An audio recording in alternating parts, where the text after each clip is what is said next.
Gálatas 4, de 4 a 7. Eu leio na NVI.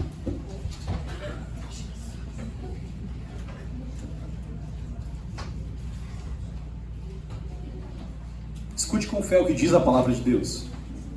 Mas quando chegou a plenitude do tempo, Deus enviou seu Filho, nascido de mulher, nascido debaixo da lei, a fim de redimir os que estavam sob a lei, para que recebêssemos a adoção de filhos.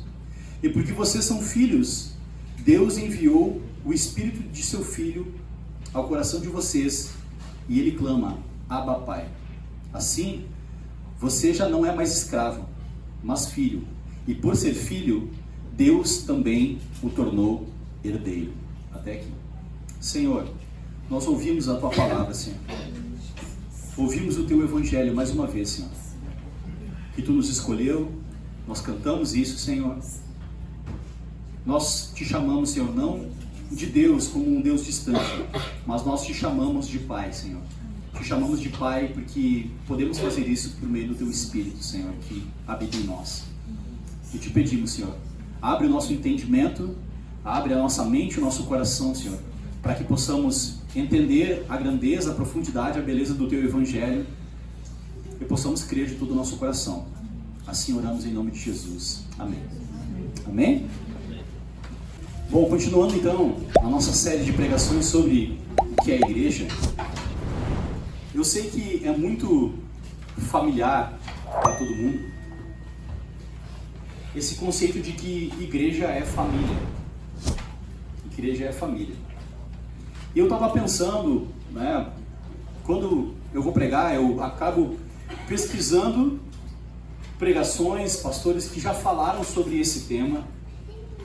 E, sinceramente, eu achei pouquíssimas boas pregações sobre esse tema. Sobre igreja ser uma família. Achei poucas pregações. Eu não sei se isso é pouco falado ou é pouco postado no YouTube ou em qualquer plataforma, mas o fato é que nós precisamos pensar a igreja a partir das perspectivas e das nomenclaturas bíblicas. Muitas pessoas confundem, se a gente perguntar assim, com que a igreja é parecida? Alguns vão dizer que a igreja é um hospital. Alguns vão dizer que a igreja parece uma empresa, né, que daí tem as suas funções, o pastor é o gerente, etc. E tal. E as pessoas têm essa ideia de fazer algum tipo de analogia com coisas do cotidiano delas, para fazer sentido na cabeça.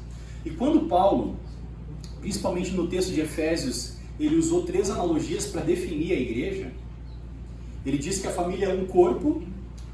A igreja é um corpo, que a igreja é uma família e que a igreja é um templo, uma edificação. Então nós falamos, né, na primeira pregação sobre essa série, nós falamos como começa a igreja, qual é a origem da igreja, qual é a pedra fundamental da igreja, que é a declaração de que Jesus Cristo é o Filho de Deus. A igreja começa com essa declaração. Essa é a primeira pedra da igreja.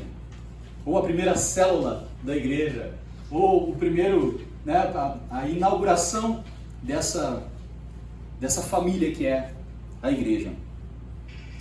Só que quando a gente pensa a família, muito provavelmente cada um de nós tem algum conceito de família na cabeça.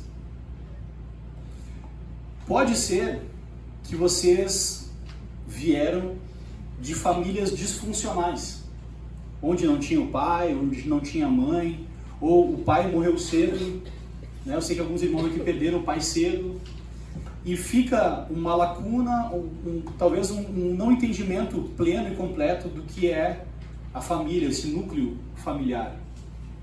Então a gente precisa olhar para a família na perspectiva bíblica e na perspectiva de Deus. O que Deus acha que é uma família? Né? O que Deus pensa a respeito de família? Qual é o conceito divino, bíblico de família? Quando a gente vai pensar família, eu não consigo começar por outro lugar que não seja o começo, ou seja, o Gênesis. As coisas começam pelo começo, vocês não acham? As coisas começam pelo começo, tem que começar pelo começo. Tudo começa em Gênesis. Quando Deus criou homem e mulher, o que ele disse? Façamos o homem a nossa imagem e semelhança. Quando ele disse isso, ele criou uma família. Uma família. Um tipo de relação amoroso, complementar, que era para ser harmonioso, frutífero, abençoador e enriquecedor. Essa é a ideia. Essa é a ideia. A Trindade é uma expressão familiar. Tanto que Deus se autodenomina como Pai. Não foi alguém que inventou que Deus era Pai, que associou, como é que Deus é? Não, Deus é Pai. Não. Deus sempre se revelou ao longo da Escritura na figura de um Pai. Ele quis ser conhecido na figura do Pai. E ele quis dar a conhecer a nós, a segunda pessoa da Trindade, como um filho. Como um filho. Então nós temos aqui um desenho legal para a gente começar a pensar sobre família. Então eu queria ler esse texto aqui de Efésios para vocês, Efésios capítulo 2, de 19 a 22, diz assim: portanto, vocês já não são estrangeiros nem forasteiros, mas concidadãos dos santos e membros da família de Deus, edificados sobre o fundamento dos apóstolos e dos profetas, tendo Jesus Cristo como pedra angular, no qual todo o edifício é ajustado e cresce para tornar-se um santuário santo no Senhor. Nele vocês também estão sendo edificados juntos para se tornarem morada de Deus para o seu Espírito. Olha o que diz aqui em 1 João, capítulo 3. Vejam como é grande o amor que o Pai nos concedeu. Sermos chamados filhos de Deus. O que de fato somos. Por isso o mundo não nos conhece, porque não o conheceu. Amados, agora somos filhos de Deus, e ainda não se manifestou o que havemos de ser. Mas sabemos que quando Ele se manifestar, seremos semelhante a Ele, pois veremos como Ele é.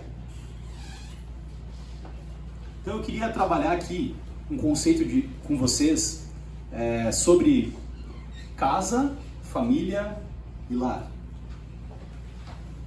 Eu quero pensar, por que eu estou fazendo esse mergulho nesse conceito do que é família? Porque talvez você possa ter um conceito distorcido do que é família. Então, assim, só para a gente falar de como a gente constrói o nosso pensamento ele é construído a partir da filosofia grega, do direito romano e da ética judaico-cristã. De um tempo para cá, se eu não me engano, do século XVI para cá, onde foi mais ou menos onde aconteceu o iluminismo, não sei se foi 16 ou 19, mas após o iluminismo, o homem parou de olhar para Deus como centro do universo e começou a olhar para si como centro do universo. E não olhando para Deus no sentido divino, mas pensando assim, olhando para si como indivíduo.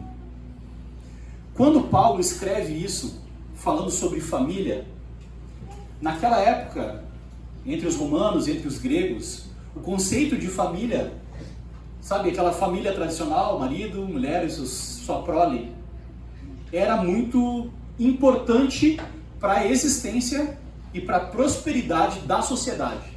Então, na cabeça de um grego, na cabeça de um romano, que estivesse ouvindo esses conceitos de família, ele entendia que a sociedade, o sucesso da sociedade, dependia do sucesso e da prosperidade das famílias. Tanto que assim, não é incomum, eu sei que eu vou assustar alguns aqui, mas eu vou falar. Eu sei que não é. Se a gente olhar para a Bíblia, e quando a gente fala ali que o presbítero ele tem que ser marido de uma só mulher, é porque assim, as pessoas eram muito promíscuas. Porque a mulher, ela tinha uma função familiar, ela cumpria aquela função de cuidar da casa, gerar filhos, era importante gerar muitos filhos para a prosperidade daquela família. Ter filhos não era esse lance emocional que a gente tem, que faz chá de bebê, faz chá da revelação com um drone, etc. Não, era só para cumprir uma função social e econômica, para a manutenção da sociedade, inclusive. Então, quando Paulo orienta os homens a amarem as suas esposas, não era incomum um homem que tinha uma mulher para procriar, ter filhos, cuidar da casa e ter prazer sexual com prostitutas e com outros homens. Sabiam disso? Eles buscavam prazer sexual com mulheres fora do casamento e com outros homens, os gregos principalmente. Então quando Paulo diz assim, ó, queridos, amem a sua esposa e faça amor só com ela, seja o leito sem mácula, se dedique ao amor, com amor para sua esposa, é algo que que fazia muito sentido. Nós casamos por amor, acredito eu, tá? Acredito eu que nós casamos aqui por amor. Não quero gerar nenhuma DR entre vocês, tá? Na casa de vocês depois, mas daí a esposa vai chegar e vai falar assim, tu casou comigo por amor ou porque tu tinha um pensamento greco-romano? Então, nós ocidentais, nós casamos por amor. Mas não era bem assim. Então, a família, a prosperidade da família, ela tinha esse papel social importante. Então, quando o apóstolo falava que a igreja é uma família, então ele está resgatando alguns valores. Tu tem que pensar isso à luz da cultura da época. Quando a gente está explicando sobre família, a gente precisa também explicar qual é a família ideal que Deus planejou, olhando para a Trindade e para a criação, como Deus planejou família, e é dessa família ideal, criacional, que o apóstolo está falando.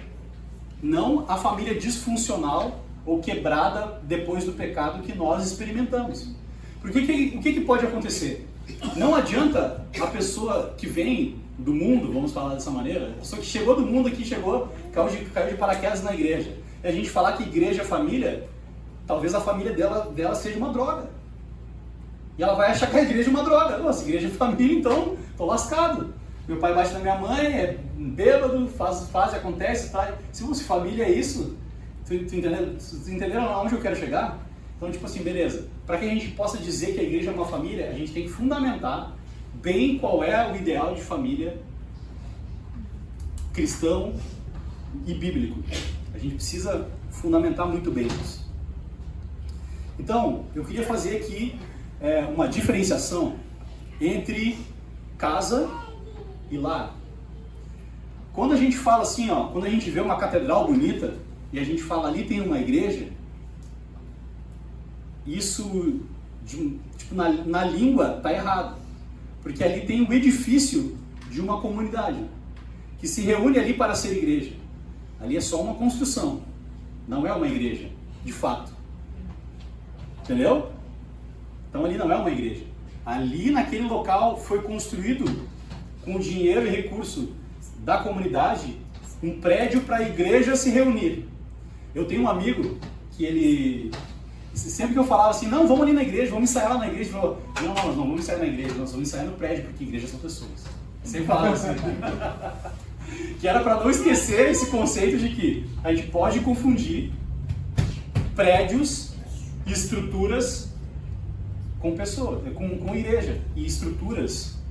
E uma coisa que eu queria falar, eu não quero ser aquele cara descolado, desconstruído, que não, estruturas não são importantes, a gente pode se reunir numa praça ali, tocar um violão, vender umas miçangas e falar de Jesus, tá tudo certo. Não é isso. Estruturas são importantes. Eu vou falar sobre isso. Mas estruturas sem a vida comunitária que Deus planejou é só 4 paredes e um telhado. Então, toda família, todo lar acontece dentro de uma casa, dentro de uma estrutura. Então a casa é essa estrutura física. Ela não tem vida, ela é fria. Mas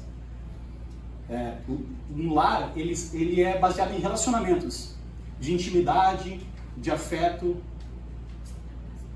Então, só que o lar, ele acontece dentro de uma casa, de 4 paredes. Então a casa se torna um lar por meio da convivência, da aliança e do afeto que as pessoas que vivem dentro daquela casa têm. Então nós transformamos a casa em um lar.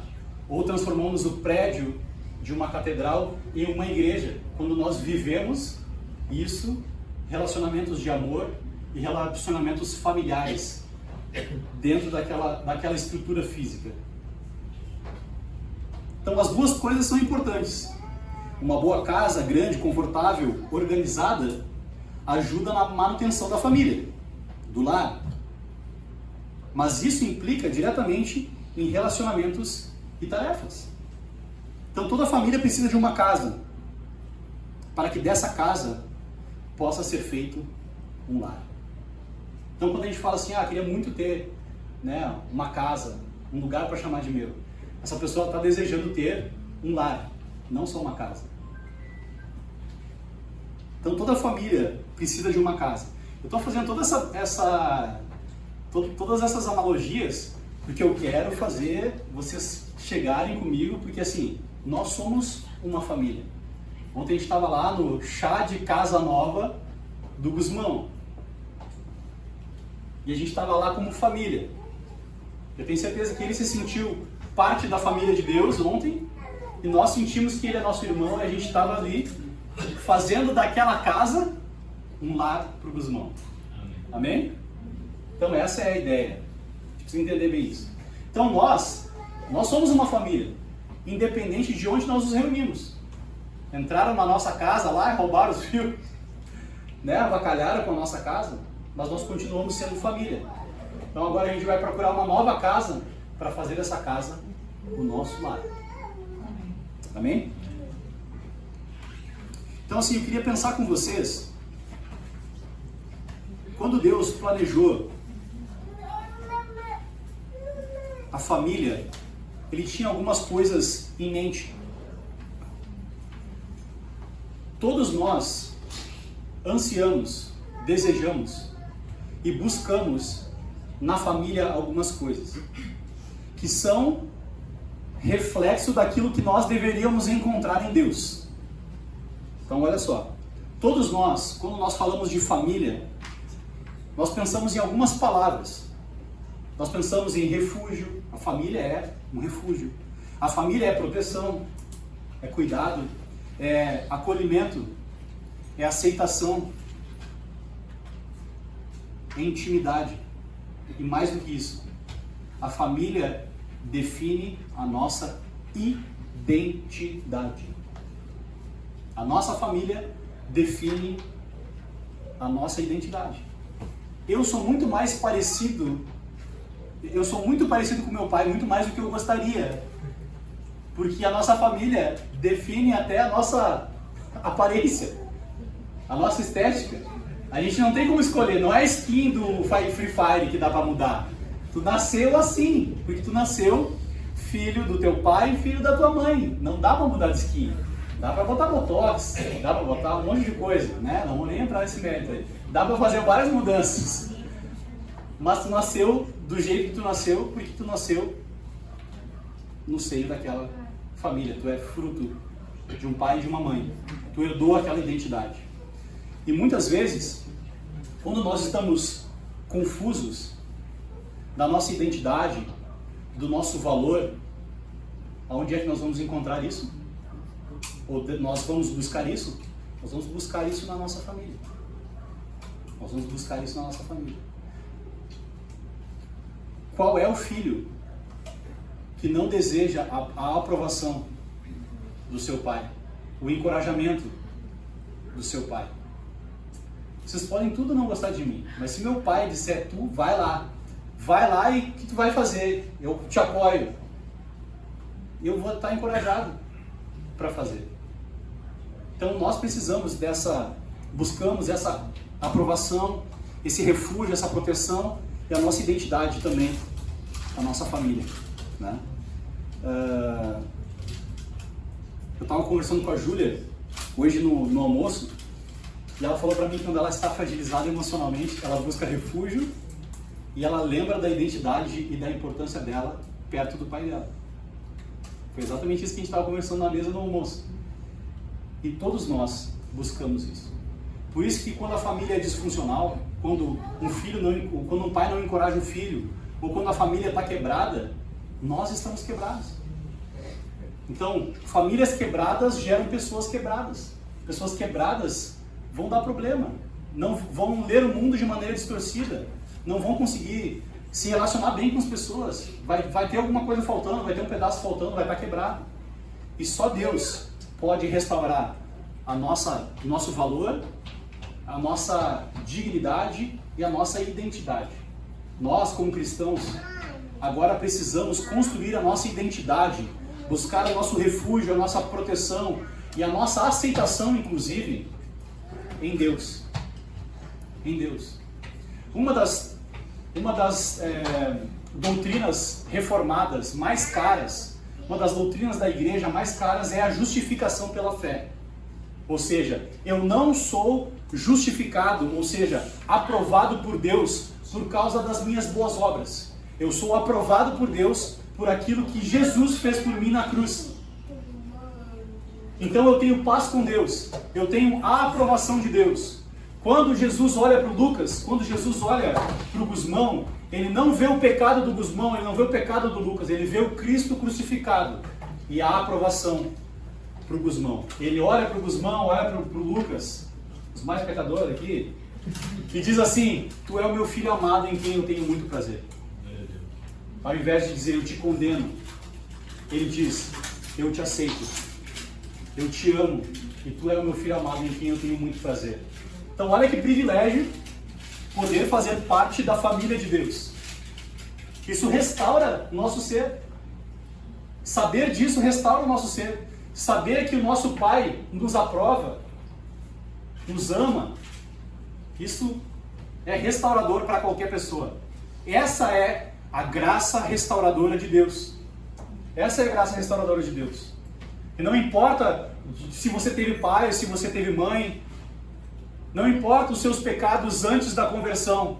No momento onde você se arrependeu dos seus pecados e você creu em Jesus Cristo como seu suficiente Salvador, substituto, agora não existe mais condenação sobre a sua vida. Existe aceitação, acolhimento, refúgio, proteção e uma nova identidade.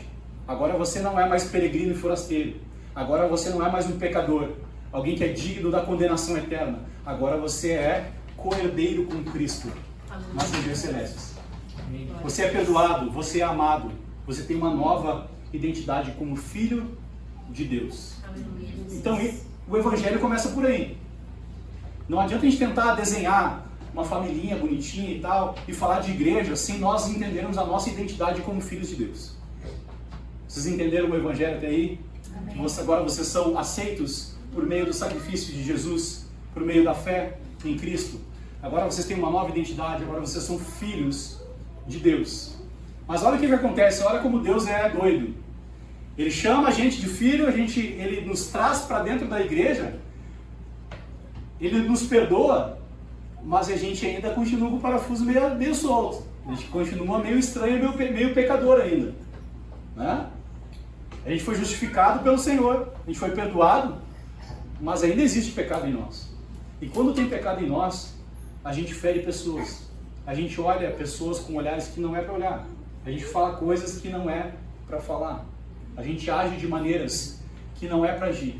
E isso fere pessoas. Isso machuca pessoas.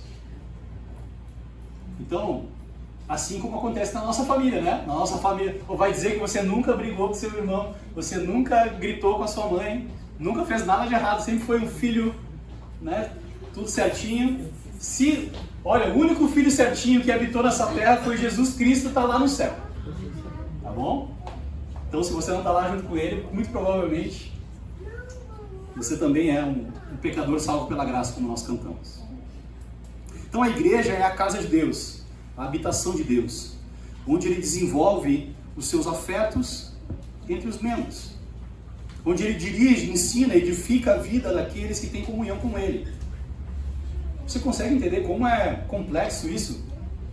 Deus nos chamou para fazer parte da família dele. Deus nos chamou para fazer parte da Trindade. Isso é quase uma heresia isso, né? Deus nos chamou para participar e ter comunhão com a Trindade. Isso não é heresia. Você não tem comunhão com o Pai, com o Filho e com o Espírito? O que é ter comunhão? É fazer parte da família? Você faz parte da família da Trindade. Família original, da onde tudo foi criado. Da onde tudo foi criado. Então, Deus te chamou para fazer parte dessa família, na família original, a família de Deus. É muito possível você estar... Então, é muito possível, tá? A gente vê uma reunião de pessoas, igrejas e pessoas fazendo parte da igreja. Então, é muito possível que você possa frequentar uma igreja, faça parte, né, de uma igreja e não seja parte da família de Deus. Tem pessoas que frequentam a igreja, que vão na igreja, mas ainda não fazem parte da família de Deus. É possível.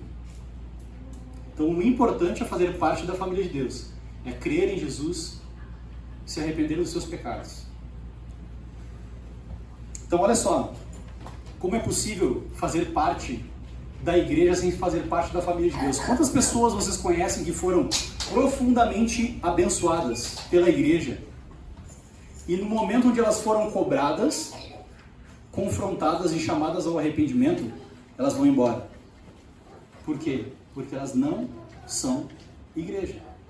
Estavam ali no bem bom, desfrutando dos benefícios da igreja. E a igreja é boa em acolher e ser gentil e abençoar as pessoas. Quando a pessoa chega na igreja, a pessoa é abençoada pelos irmãos, é acolhida pelos irmãos. Mas isso não quer dizer que ela nasceu de novo. Então ela pode, por um tempo, estar ali e desfrutar dos benefícios da igreja, sem ser igreja. Então, se nós nascemos de novo, nós cremos no Evangelho, nós fazemos parte da igreja, não tem como sair da igreja. Você pode mudar de congregação, pode mudar de denominação, mas você não consegue sair da igreja. Você é a igreja. Você faz parte do corpo de Cristo. Não tem como sair da igreja. Agora, como nós sabemos que tu é um irmão, que tu faz parte da família? Se nós pudermos contar contigo para dividir as contas, para limpar a casa, para servir, para resolver problemas, para viver uma vida de arrependimento e graça, você é o irmão. Se você crê em Jesus, você está disposto a viver isso? Então, hoje em dia, a gente vê a maior denominação, talvez, é a denominação dos desigrejados. Sabia disso? A denominação que mais cresce hoje em dia é a denominação dos desigrejados. Aqueles que querem os benefícios do Evangelho sem os sacrifícios do Evangelho. Aqueles que querem as bênçãos da igreja e de Deus sem o custo de andar junto e de ser família. Sem pagar boletos, sem limpar as coisas. Né? Assim, toda família tem a sua... Tem que gerenciar ali, né? Se faz parte da família, tem que fazer as coisas também. Então eu queria falar com vocês algo assim. Na casa de Deus, na família de Deus, só tem dois estados. Ou você é uma visita, você é visitante, e daí a gente vai te tratar bem, seja bem-vindo, toma aqui um cafezinho, a gente vai receber, vai botar a mesa para você, e vai ser tudo lindo, e você vai ser sempre bem-vindo. Ou nós somos filhos, e daí filho é de casa. Filha, eu tenho que lavar a louça hoje, entendeu? A gente tem esse boleto aqui para pagar. Ó, tá sujo ali, ó, tu comeu, não lavou teu prato. Família é assim que funciona, né? Na casa de vocês é assim? Na minha é assim. Deus o livre eu levantar da mesa e não tirar o prato. André, você enlouquece. Por quê? Porque eu faço parte daquela família.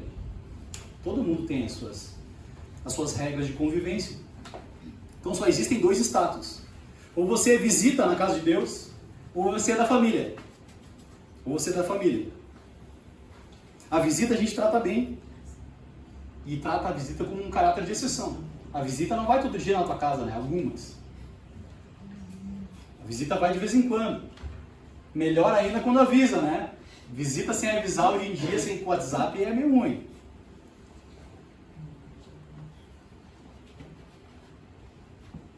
Ou você é da casa. Uma coisa que é importante a gente dizer também sobre família é o seguinte. Quando você é da casa e você é da família, tudo que você faz ou aquilo que você deixa de fazer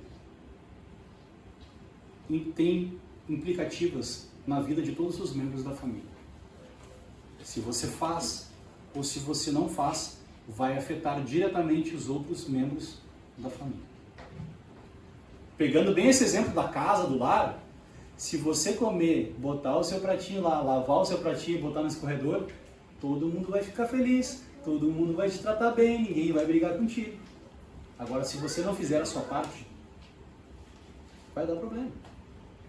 Vai dar problema. Então, tudo que nós fazemos, ou tudo que nós deixamos de fazer, tem implicações diretas sobre as outras pessoas da nossa família. E uma outra coisa que é importante, tudo aquilo que nós dizemos, ou que não dizemos, também tem efeito direto na nossa família. Eu quero fazer aqui uma aplicação com vocês. Se nós falamos só crítica, só questionamentos, só briga, só palavras de desencorajamento, isso vai ter implicações.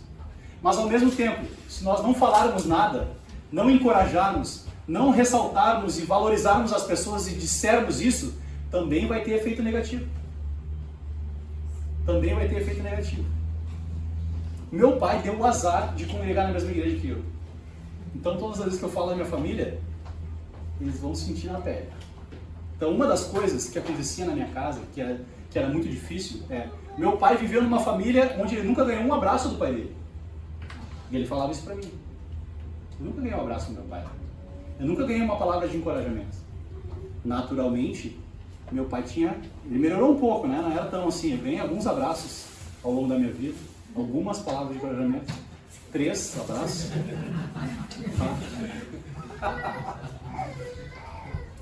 Mas ele tinha essa dificuldade, porque ele veio de um lar quebrado. Ele veio de um lar quebrado. E aí o evangelho chegou no coração dele e melhorou um pouquinho. E agora eu com meu filho, eu tento não repetir essas mesmas coisas, tento melhorar. Então tudo aquilo que nós falamos ou deixamos de falar dentro da família tem implicações diretas nos outros membros da família. Por que eu estou dizendo isso? Por que eu estou dizendo isso? Agora eu vou ser bem pastoral e vou ser um pouco duro. Eu sinto na nossa igreja um espírito crítico que a gente precisa cuidar. Porque a gente é rápido para criticar e demorado para elogiar. E isso denota orgulho. A gente acha que a gente faz melhor, por isso a gente não elogia, ou só critica. Então a gente precisa cuidar disso. Porque tudo que a gente fala, ou deixa de falar, tem implicações diretas nos outros membros da família. Então que a gente seja mais demorado para criticar e julgar e condenar, e seja mais rápido para incentivar, para encorajar, para elogiar, para botar para cima. Amém? Amém? Se nós somos a família de Deus, nós temos que ter cuidado com aquilo que nós falamos ou deixamos de falar. Quando nós não valorizamos as pessoas que merecem honra, nós também estamos errando, por omissão. Então a gente precisa cuidar disso. É por isso que eu estou dizendo isso. A gente precisa cuidar disso aí. Então olha pensa assim, ó, quando Deus criou lá a família, lá no Éden, eles viviam em harmonia. Vocês sabiam que as primeiras palavras que estão registradas na Bíblia, que o homem falou, foi um poema de amor? Olha aqui, Adão era romântico. Não está cantando. Eu vou para lá se foi meu esboço. Daqui para frente agora, só Jesus. Lá em Gênesis 2,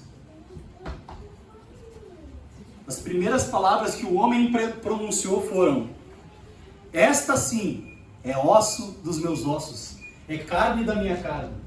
Ela será chamada mulher, porque do homem foi tirada. Por essa razão, o homem deixará pai e mãe e se unirá à sua mulher, e eles se tornarão uma só carne. O homem e sua mulher viviam nus e não se envergonhavam um do outro. Não se envergonhavam um do outro. Não se alienavam um do outro. Uma das coisas ruins que entrou com o pecado é que homem e mulher implicam um com o outro a partir do pecado. Então foi aí. Até aqui, Gênesis 2 é antes da queda. Gênesis 3 é depois da queda. Então, aqui a gente tem um Adão romântico falando: essa é ossos dos meus ossos, carne da minha carne. Vamos ser um logo. Vamos ser uma só carne logo, se é que vocês me entendem. Que era o que Adão estava dizendo. Agora em Gênesis 3, tem a queda. A primeira coisa que Adão faz quando Deus fala com ele é jogar a culpa na mulher.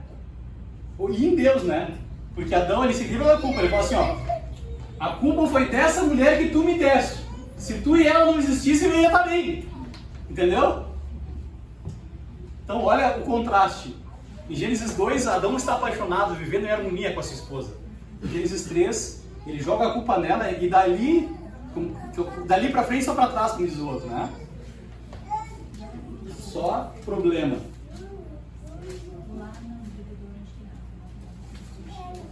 Eu vou tentar me achar aqui, eu já me achei.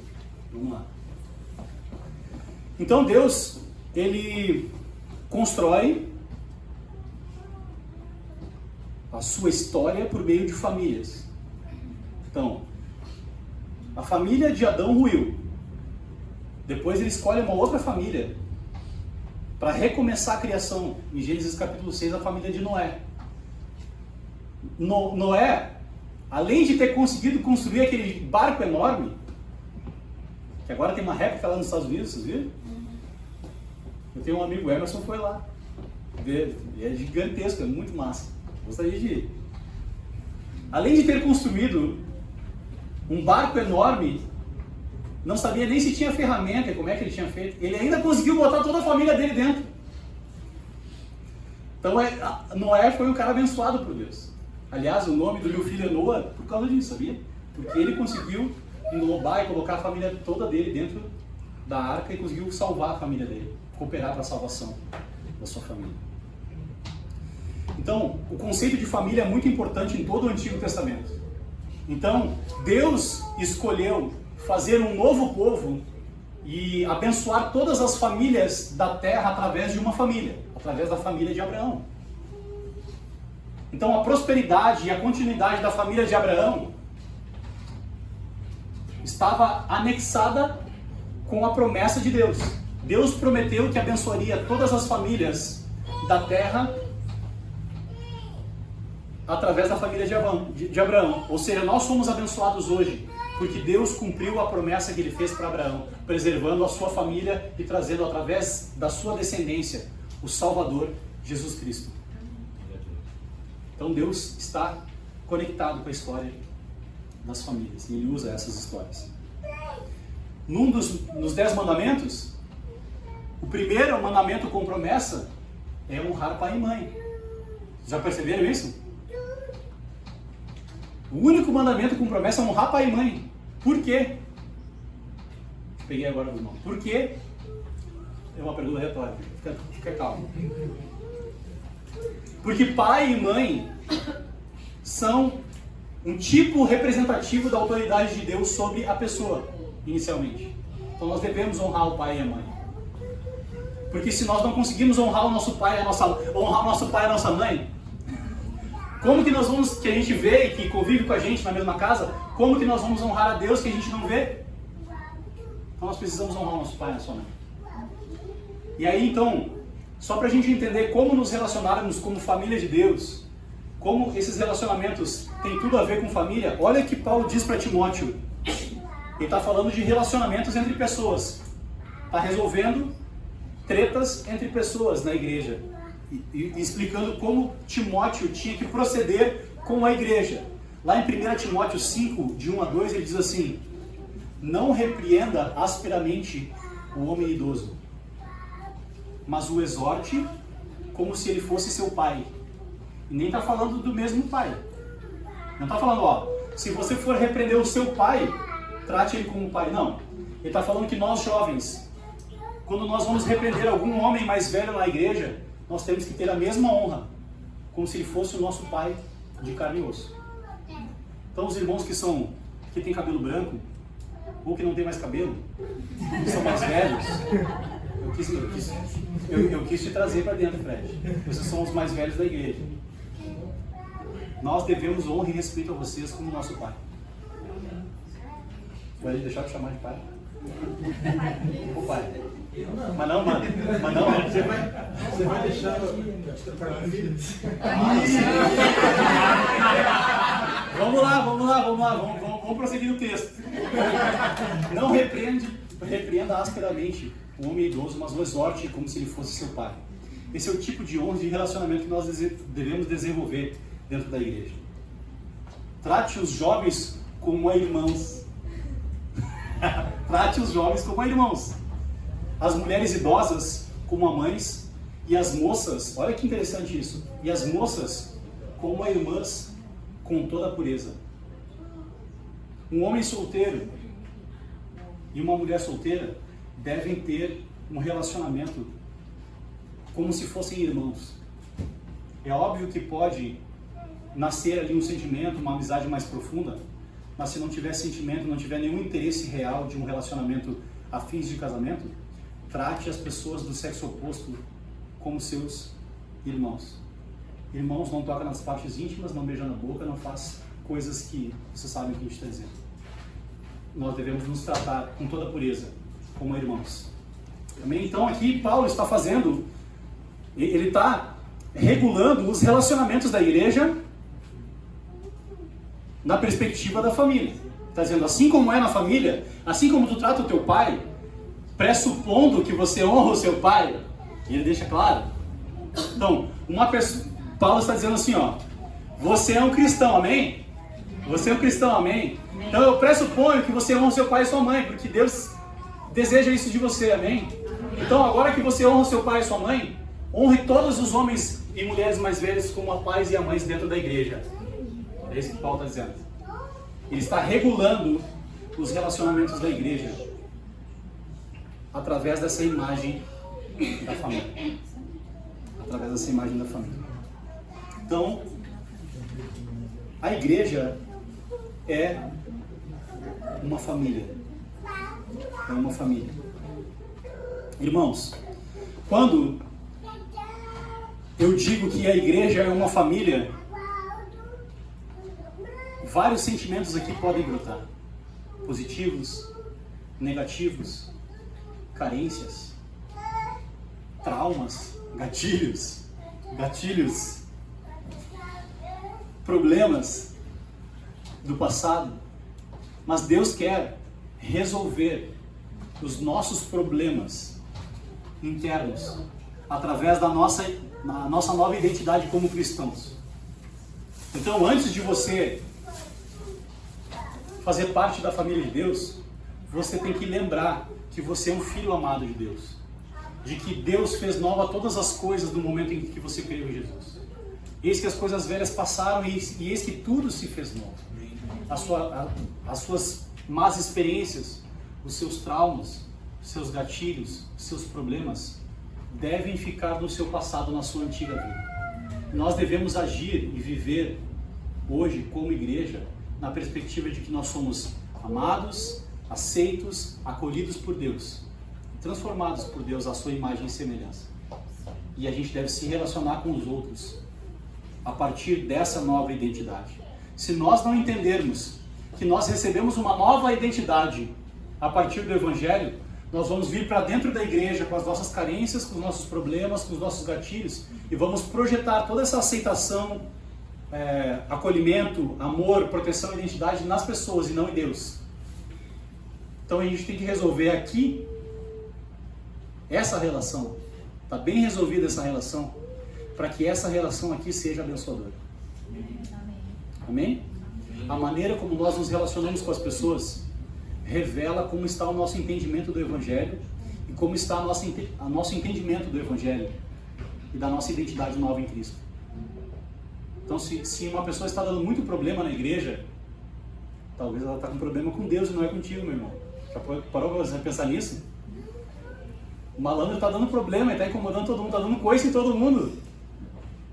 Talvez o problema dele nem seja com alguma pessoa específica. Está sendo algum gatilho, algum problema que ele não resolveu ainda com Deus. Ou ele precisa ser lembrado, ser exortado de que ele é um filho amado de Deus. De que ele recebeu uma nova identidade em Jesus. E aí os relacionamentos vão mudar.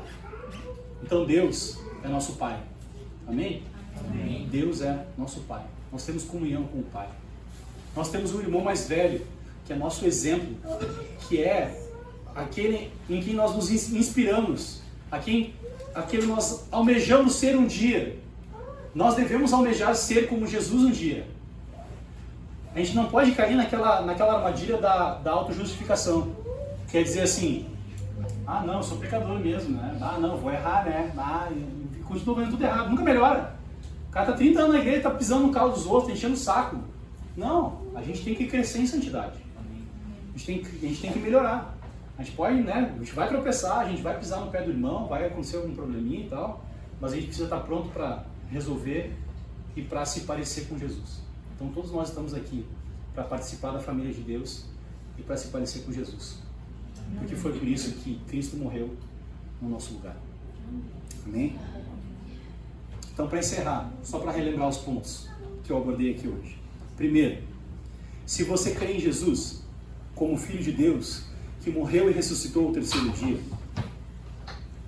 se você crê que Ele é o Filho de Deus, pela fé, você foi batizado e você nasceu de novo e nasceu na família de Deus.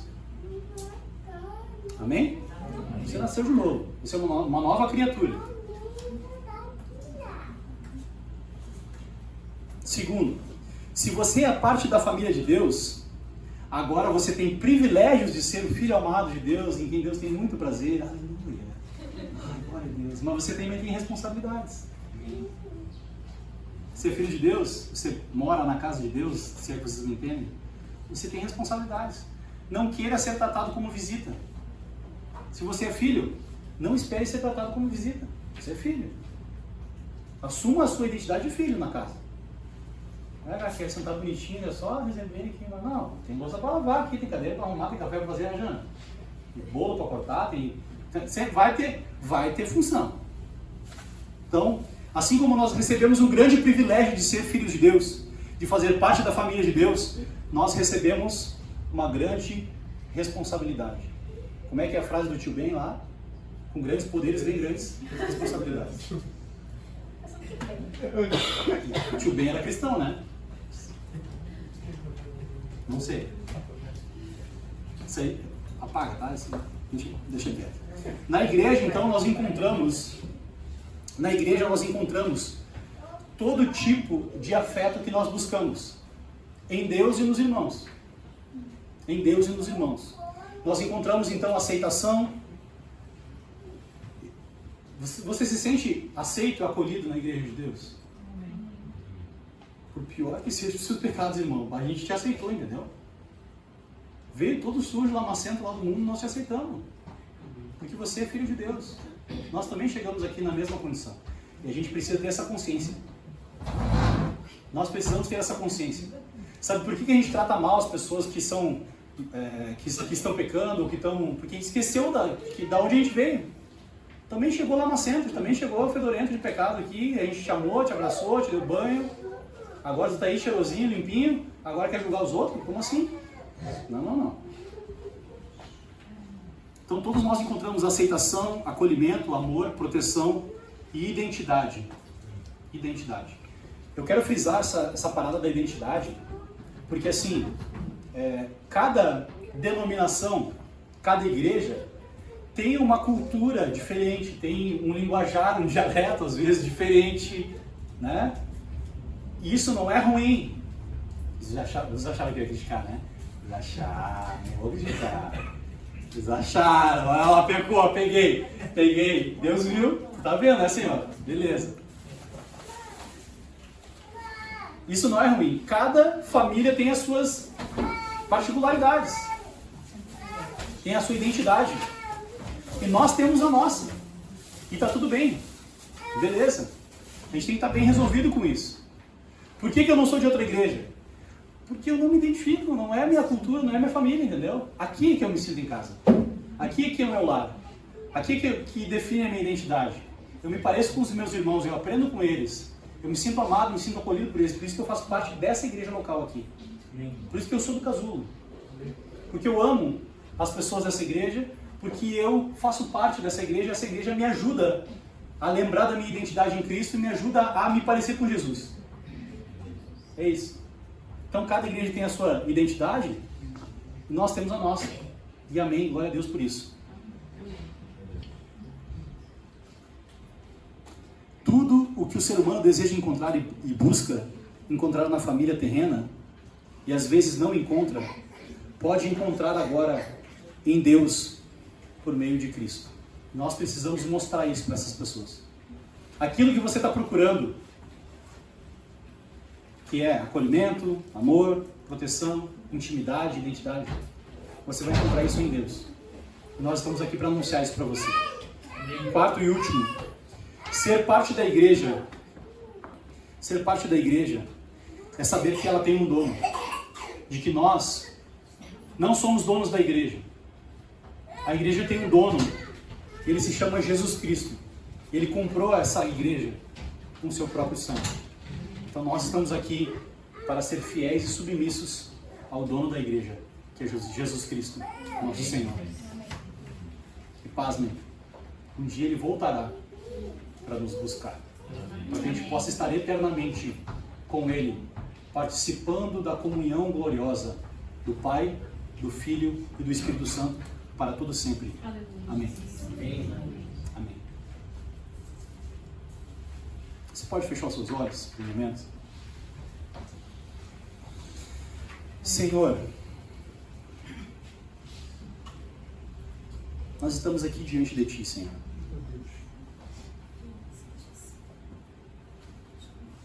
Que bom é poder ouvir a tua palavra. Que bom é lembrar que o Senhor nos adotou como filho. E agora nós fazemos parte da tua família, Senhor. Nós te agradecemos porque o Senhor adotou outras pessoas. E hoje nós fazemos parte de uma grande família. Da família dos que creem em Ti. Que foram comprados pelo Teu sangue. E agora nós estamos aqui, reunidos como Igreja Casulo. Essa aqui não é a única igreja certa do mundo. Nós fazemos parte de uma multidão de pessoas que creem em Ti, das mais diferentes denominações, dos mais diferentes dialetos e estilos diferentes, Senhor. Mas nós fazemos parte da única igreja verdadeira, a família dos que creem em Ti. E obrigado por isso, Senhor. Nos ajuda a desenvolver um relacionamento mais profundo contigo, lembrando da nossa identidade, do perdão que nós recebemos de Ti lá na cruz, e nos ajuda a desenvolver relacionamentos de intimidade, relacionamentos profundos de amor, de acolhimento, de aceitação, de proteção. Nos ajuda, Senhor, a ser uma expressão daquilo que Tu planejou antes da fundação do mundo, de que nós fôssemos uma família. Que nós possamos tratar uns aos outros como irmãos, como pais, como mães e como irmãos, com toda a pureza, com toda a santidade que nós recebemos de Ti, Senhor. Em nome de Jesus nós oramos, Pai. Nós queremos agora, Senhor, participar da comunhão contigo, da ceia do Senhor. A lembrança de que nós fomos comprados por um sangue, nós temos comunhão contigo porque comemos da carne e do sangue de Cristo. Esse é um memorial, essa é a lembrança de que nós pertencemos a Ti, nós pertencemos ao corpo de Cristo, à família de Deus. Nós queremos participar desse momento agora, Deus. Que esse momento seja não apenas um mero ritual religioso, mas que seja um momento espiritual, de renovação, de aliança com o Deus vivo e de aliança também uns com os outros, Pai, como família e como igreja. Em nome de Jesus nós oramos. Amém? Amém. Amém.